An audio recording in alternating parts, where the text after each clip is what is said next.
Red Deer Games liked our interesting games idea so much that they have sponsored an episode. So we have got 5 of their recent releases. We're going to play them together, have a little chat, and just let you know all the information about those. Do remember you can save 5% on your Eshop credit and other Xbox and PlayStation bits and bobs using code SwitchUp over at switchup.gg. Lovely. I just want to say before we start, I do have a bit of a cold at the minute, so just apologies if you can hear it in the audio. Hopefully it'll be all right. But yeah, which games have we been playing? Which games do Red Deer want us to show you? Well, let's find out.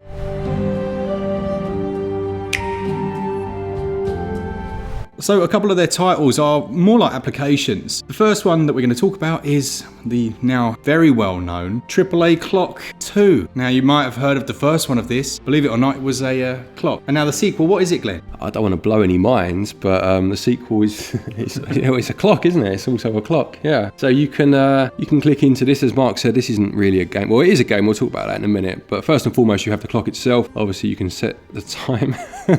Not a huge amount to say about clock, is there? You can set an alarm. You can change backgrounds, you can change colours, you can customise it to be the clock you want, I guess, and leave it on your Switch screen. But it does actually come with a game included, which then ties into the characters that you'll see on that clock interface. Yeah, I think that's all we need to say about that one. Then you've got the NOS, the new operating system, which is on a big sale at the moment. And it essentially gives you a little bit of customization of your Switch. You can move things around. You've got like your calculator and your puzzle game. Again, I'd say it's targeting a younger audience. I think it'd be perfect for kids, really.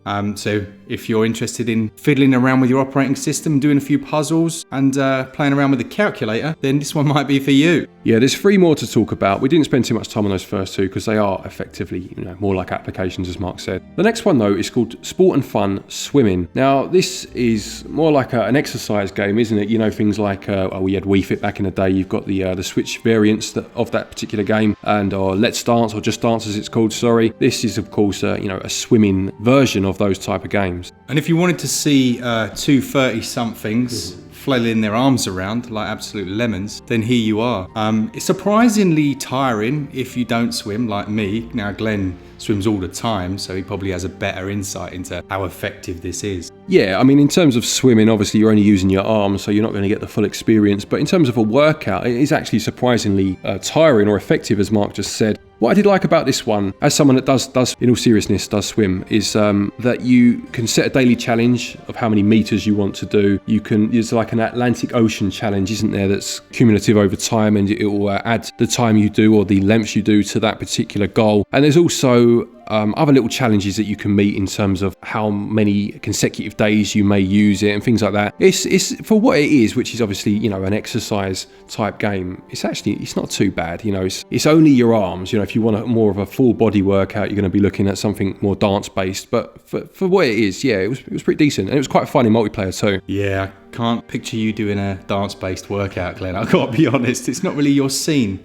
Next up then, we've got the interactive encyclopedia, Little Mouse's Encyclopedia. They've named that one right. So essentially you can choose from a number of different locations and then control the little mouse as he goes around, and you can interact with different things. So you'll have 2 options. You can either make them perform a movement, or you can have a look at the information about them. And this is presented I think this is actually really, I like it. Yeah, I mean, you have to have your expectations in check. This is an educational piece of software, very much aimed at younger children, as Mark just said. But for what it does, I mean, we've both got kids. We've got kids that range from, toddlers to, up there getting ready to leave primary school soon. And we could see, both of us said that we could see our older ones really enjoying this, actually. It's got a very charming art style to it, and it's very informative. So you basically move the mouse around a variety of locations, and you will click on animals or plants that you see along the way, and there's a button to animate them, and there's a button that you can press to then bring up some information. I don't think it's something you could set your kids to and just leave them be if they're the sort of age we're talking about, 8 to 10, say. I think you'd need to be with them and explain the information to them. But I think as an educational tool doing that, I think actually it would work really nicely. Brilliant. And we're going to end then with the game, I guess, of the ones we're talking about, the more adult game, I would say. And it's called PID. And this is really nice. It's a co-op adventure, so you can play it solo or with a friend. And it seems to have some nice mechanics, doesn't it, Glenn? Yeah, so basically you have to make your way through a number of environments. It's almost like a puzzle platform. If you think of something like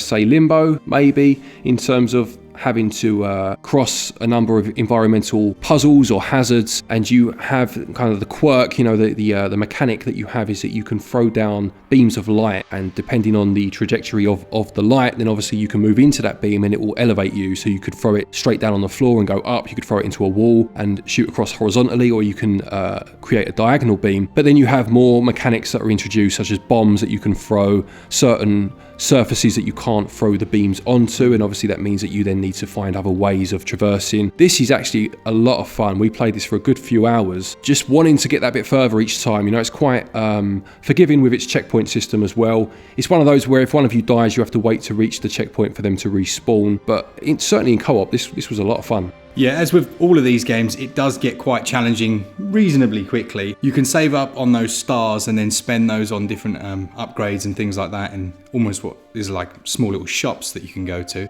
But visually as well, I think it looks quite lovely, doesn't it? I think from just looking at it, it's like 30 frames per second. Has that semi-low poly art style, but what Glen pointed out, which is nice, is it does that thing where you'll be crawling through a vent and there'll be a scene in the background, just giving you a bit of, I don't know how you describe it, just storytelling without storytelling, Yeah, it's that world building, isn't it? It builds the world and characters as you just move along without needing to say anything. And it also, because of that low poly look, obviously a lot of harsh, jagged edges, but it reminded me of the characters almost having been sculpted out of like wood, or carved out of wood, which was a really nice effect. Very pleasant looking game, and as Mark said, deceivingly challenging as you move on. You'll get the basics and you'll start to feel pretty good about yourself, but then it throws a few at you, and you start to really have to think outside the box. But this was a lot of fun actually. I would highly recommend this one, and I think I'm right in saying it's on sale at the minute too. Lovely. So those are just some games that Red Deer wanted us to highlight to you. Obviously, you can decide what fits for your needs, but for us, I think PID is probably the pick of the bunch. Thanks to those guys for sponsoring this episode. If you do want to save a little bit more, you can save 5% over at switchup.gg using code SwitchUp. And obviously, if you're a collector of physical games, then there's links to physical discounts in the description. Lovely. Yeah, do let us know if you've played any of these games or what you think of them. As I said, there are some that are more educational, some that are exercise-based, some that are more apps, and then of course you have PID, which is the big, full-on game experience. But let us know what you think. All that's left to say is thank you to our patrons, of course, and our channel members for your continued support, and to each and every one of you for watching our videos. Take care, and until next time, happy gaming.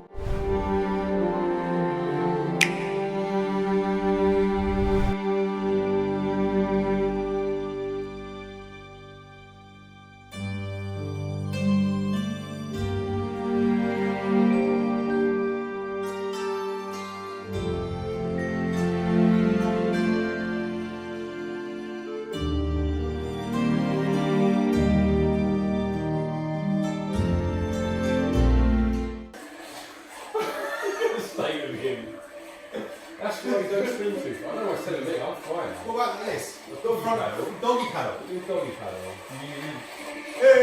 Doing the Macarena. It's actually working though, bro. The Macarena's on point. Slow you down. No. It's not slowing you down. Ah, there we go. No.